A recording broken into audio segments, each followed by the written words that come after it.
Right, bro, do you want to come in and talk? I was going to say something about you that's kind of good. I do keep returning to speak to you because you're not very intimidated by me, are you? No. Nor my voice. Your voice is actually louder than mine at times. This is something I admire about you. Like, I saw on the video you said, oh, because the police are in between us, I'm going to go around.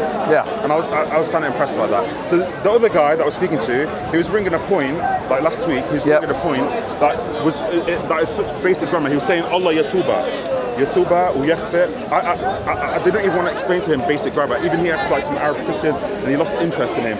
And his style and his, like, he kept feeling intimidated. He started saying, kill me then.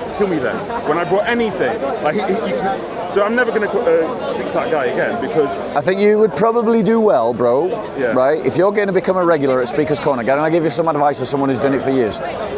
Maybe drink a little less coffee before you arrive, right? And keep it about the argument. Even if the other person tries to make it about personalities or persons, you stick to the argument as best you can. Right? Now, don't get me wrong, I'm not always the best keeper of my own advice. Right? Sometimes I lose my temper. I lost my temper with you last week, you know, with what I said to you, right?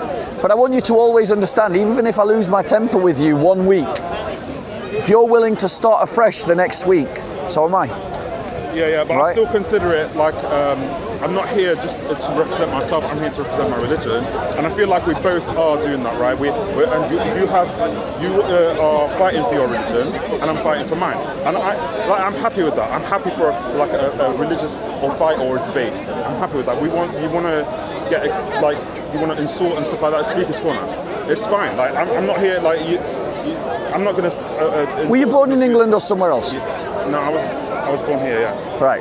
Well, English culture means that we can have free conversation. Right. And my attitude is, anyone who doesn't like English culture, piss off. But it's a controversial topic that we have, though. Well, so of course it is. But my point is, I don't think in my country, and believe me, every inch of this land is mine.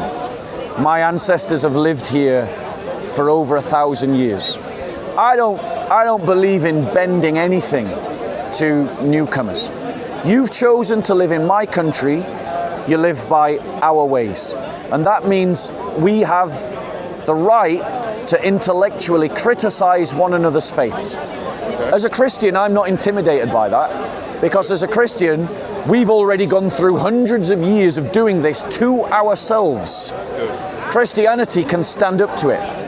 Islam, by contrast, is pretty new to the world of getting criticized intellectually. And a lot of Muslims are not used to it, and a lot of Muslim culture is not used to it. And that's why a lot of Muslims lose their temper. It is absolutely right to criticize Muhammad, his conduct, his words. It's absolutely right to criticize whether you can trust anything of the reports about Muhammad. It's right to criticize the Quran. And if you don't like that, go and live somewhere else. We will be better off without you in this country. If you're willing to accept those terms, then you feel free to criticize my belief in Jesus, my Bible, and my church. And let's have that debate, because I'm confident in a fair intellectual debate, free from intimidation, free from bullying, harassment, or attack. I will be able to demonstrate that Christianity is true and Islam is false. Okay. Do you accept those terms? Don't make me laugh. So, yeah, okay. Do you accept those terms? Hang on. I'm just trying to process. All right. Okay. So, when an ideology comes to your country, okay, and that ideology, the people that follow it, it is prescribed upon them to defend themselves or fight those who fight them. Yeah. Right. And to argue, yes, in the nicest manner, and I may not have conducted myself last week in a Muslim appropriate manner. Okay. I might have been a hypocrite. Don't worry, bro. I don't always exemplify the best of Christian grace and virtue. Well, the spirit was there. The basic spirit of what I had there, trying to defend my religion, is prescribed upon me, because if I don't even have a morsel of it, and I'm explaining to this gentleman here, if I don't even have a morsel of that, it says in my books that I can never enter heaven. And this is the jealousy that was praised in Islam. That some people here have come here and they've preached terrorism. right? Because of this Islamists, this leader that we have, right? That we're supposed to fight, but those people have turned that into something very violent. I don't believe it has to be necessarily be violent. I think we can defend our religion in conversation. I believe we can defend our religion. You're accepting the terms that I offered. In fact, but I want to be clear. I want a country that will destroy anyone who does not accept the terms that I offered.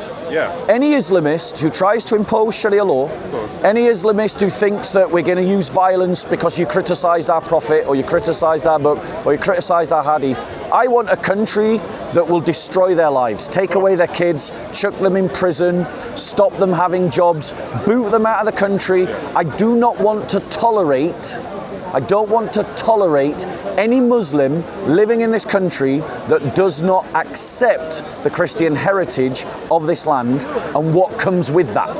But if you are willing to accept the Christian heritage of the nation and are willing to support the best of the Christian heritage that you can from within your own Muslim paradigm, then there's a place for you, right? Right? It's not just get rid of Muslims because they're Muslims. But I don't give a shit about Islamists. I think we need to ruin their lives, make every part of their life horrible, and anyone who even slightly hints at an Islamist ideology should be dealt with mercilessly, ruthlessly. Right. Are we clear about the terms? I'm clear about that, and I'm look, from my perspective, look, I'm Arabic, okay? The Arabic world is different from the English world. What I see you as is not what most people here will see you as. What I see when you're saying these words is ghira. It's the same prescription that we have in Islam about ourselves. So what you're saying is jealousy. It exists in the Bible, by the way. God is the most jealous God, right? So he does not accept to have idols. So this is the highest form of ghira in Islam, is the shirk. He does not accept for any other God. He does not accept for any other image. He does not. So that's fine. That is something everyone should have, and it might come out in ugly ways at times, but that's the spirit there. Yeah. That is the spirit. I want to be fine. I want to be clear. Like, the reason why I was so aggravated at you last week is because I had just been told that you had threatened a Christian child. Oh yeah. Right? Yeah. He's a 16-year-old boy. Ish. Well, no, my apologies, Bob, little Bob. No, that wasn't me. Was it not? Maybe I've got it mixed up. I wasn't even there. Maybe, fair enough. I might have got it mixed up. But I had heard that Bob had been threatened with death. Or maybe it was Ish. Actually, I just need to go back and look at who told me. I threatened him. You threatened Ish. You threatened Ish. No. He claimed that I threatened him. Right. He claimed that I threatened him. Right. But that's the point, right? Because what he was saying is you have that aggressive spirit. He was saying to me. But bro, you do come to this park with an aggressive spirit. Now, not today, not now. No, but I've encountered your aggressive spirit. You harassed me your very first time that we encountered one another. Well, I'm allowed to do that. No. It was beyond heckling. It was harassment, and it was based on my being a Christian.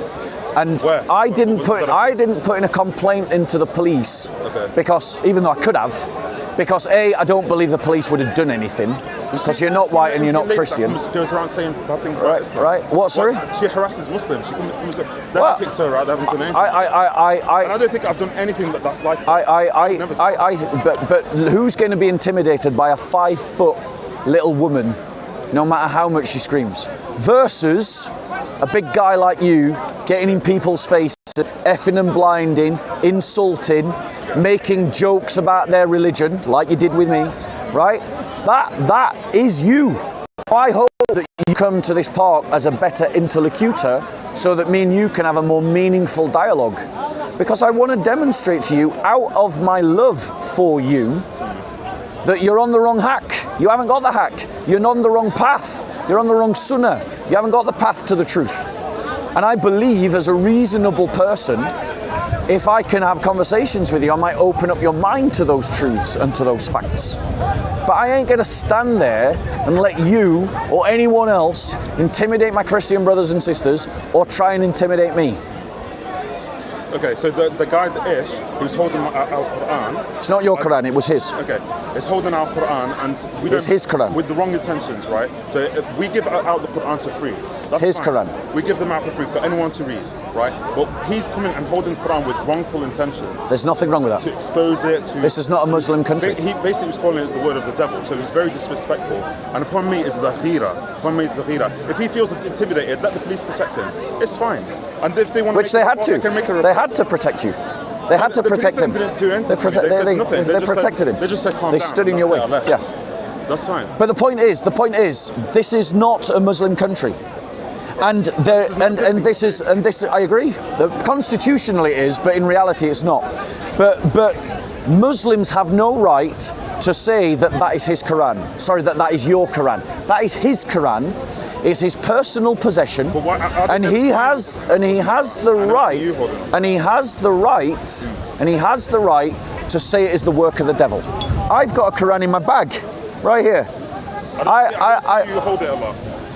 I'll hold it right now. This is the word of the devil, right? That is my right to say that. It also happens to be true. Do you see us going around holding the Bible and saying it's fake and it's false and it's not from Allah? Yeah, you do all the time. You do all the time in the Bible. You do all the time. I read in time. the Bible, and that it says that the lost property of the believer is the words of wisdom. That's the lost property. Our lost property. If anything in there, it's not your property. No, because this is not an Islamic country. So we do not say it's. This is not your property. I might shock you if I told you how many things I believe in the Bible. This is not your property. I might shock you about that. It doesn't matter. It doesn't matter a jot. Doesn't matter a jot. Doesn't matter a jot. Listen, that's how close we are. Doesn't matter a jot. If you're not in the new covenant, it accounts for nothing. My point to you is this, right? It is the right of each person in this country, right?